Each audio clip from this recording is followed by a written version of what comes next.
Hi friends, welcome to our channel. Please subscribe our channel. ఇక్కడ నేను జొన్న పిండితో చేసిన సర్వపిండి చేశానండి. చాలా హెల్దీ రెసిపీ ఇది. షుగర్ పేషెంట్ కానీ నార్మల్ వాళ్ళు కూడా తినడానికి చాలా హెల్దీగా ఉంటుంది.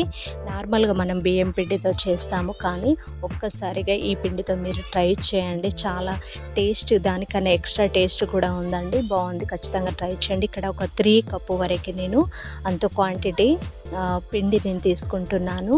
ఈ విధంగా తీసుకున్నాక ఇందాక పొడుగు కట్ చేసుకున్న ఆనియన్ని, దాంతోపాటు చిన్నగా తరిగిన మిర్చిని ఒక 3 వరకు తీసుకున్నానండి. దాంతోపాటు గుప్పడంతా కరివేపాకును కూడా తీసుకున్నాను.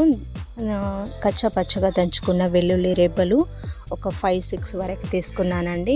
దీంతోపాటు పల్లీలు ఒక 1/2 కప్పు వరకు, ఇది కూడా నేను ముందుగానే వేపుకొని పొట్టు తీసినవి వేసుకున్నానండి, 2 వక్కలుగా చేసి.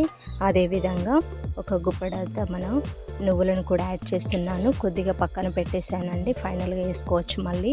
అదేవిధంగా కొత్తిమీరను కూడా ఈ విధంగా చిన్నగా తరిగింది ఒక 1 కప్పు వరకు వేసుకోవాలి. జీలకర్ర ఒక 2 టేబుల్ స్పూన్ వరకు పచ్చిది వేసుకోవాలండి. ఇందులోకి మనము కారాన్ని నేను ఒక 1.5 స్పూన్ వరకు వేస్తున్నాను. కొంచెం స్పైసీగా చేస్తే బాగుంటుందండి ఇది. ఇందులోకి 1.5 స్పూన్ వరకు వేసుకొని టేస్ట్కు సరిపడినంత సాల్ట్ని కూడా మనం యాడ్ చేసుకోవాలి.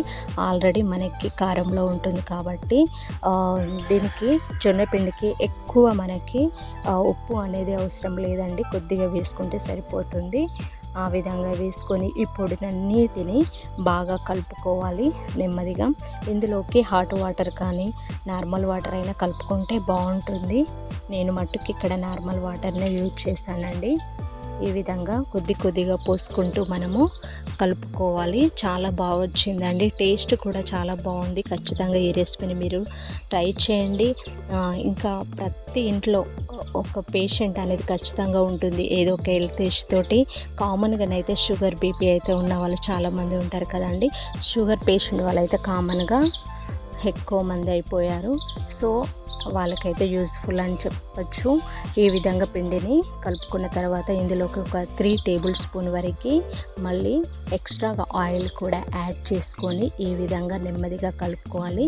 మనం ఎంత ఎక్కువ టైం తీసుకొని కలుపుతామో అంత పర్ఫెక్ట్గా మనకి పిండి అనేది వస్తుందండి. ఇందులోకి కొద్దిగా ఒక ముద్ద వరకు నేను తీసుకున్నాను. అందులోకి కొద్దిగా నువ్వులు, అదేవిధంగా పల్లీలను కూడా యాడ్ చేసి మళ్ళీ సపరేట్గా దాన్ని కలుపుకున్నాను. ఈ విధంగా కలుపుకున్నాక మనము దీన్ని ఒక కడాయి తీసుకొని కొంచెం మందపాటిగా చేసుకోవాలండి. అప్పుడే మనకు నెమ్మదిగా కుక్ అయ్యి మంచిగా వస్తుంది. ఈ విధంగా కడాయి తీసుకొని ఆయిల్ అంతటిని స్ప్రెడ్ చేసుకొని ఈ పిండిని తీసుకొని మళ్ళీ ఒకసారి ఈ విధంగా మనకు గిన్నెకి అప్లై చేసుకోవాలి. మరీ మందం లేకుండా మరీ పల్చగా లేకుండా మీడియం సైజులో మనము అప్లై చేసుకోవాలండి. మళ్ళీ కొద్దిగా ఎక్స్ట్రాగా నేను నువ్వులను కూడా పల్లీలను కూడా యాడ్ చేశానండి. మంచి క్రిస్పీగా బాగుంటుంది. ఈ విధంగా మనము అప్లై చేసుకోవాలి. ఇందులోకి స్వీట్ కార్న్ ఉంటుంది కదండి, వాటి గింజలు కూడా వేస్తే చాలా బాగుంటుంది. బట్ ఇక్కడ లేవు, నేను నార్మల్గా ఇవి మాత్రం ఉండే మట్టుకు వేస్తూ ఉన్నాను. ఇది మటుకు నేను ఫస్ట్ టైం ట్రై చేస్తున్నానండి. అమ్మ చెప్తా ఉంటే ఏమేమి వేయాలో తను చెప్పిన ప్రకారం నేను చేస్తూ ఉన్నాను. నేను చేయడం మట్టుకు ఫస్ట్ టైము, బట్ చాలా బాగా వచ్చింది. ఈ విధంగా అయిన తర్వాత ఇప్పుడు మనం ఏదైతే చిన్నగా హోల్ చేసామో అందులోకి ఆయిల్ని కూడా మనము వేసుకోవాలి. ఈ విధంగా వేసుకొని మనము గ్యాస్ స్టవ్ పైన పెట్టుకొని నెమ్మదిగా మనము ఉడికించేసుకోవాలండి.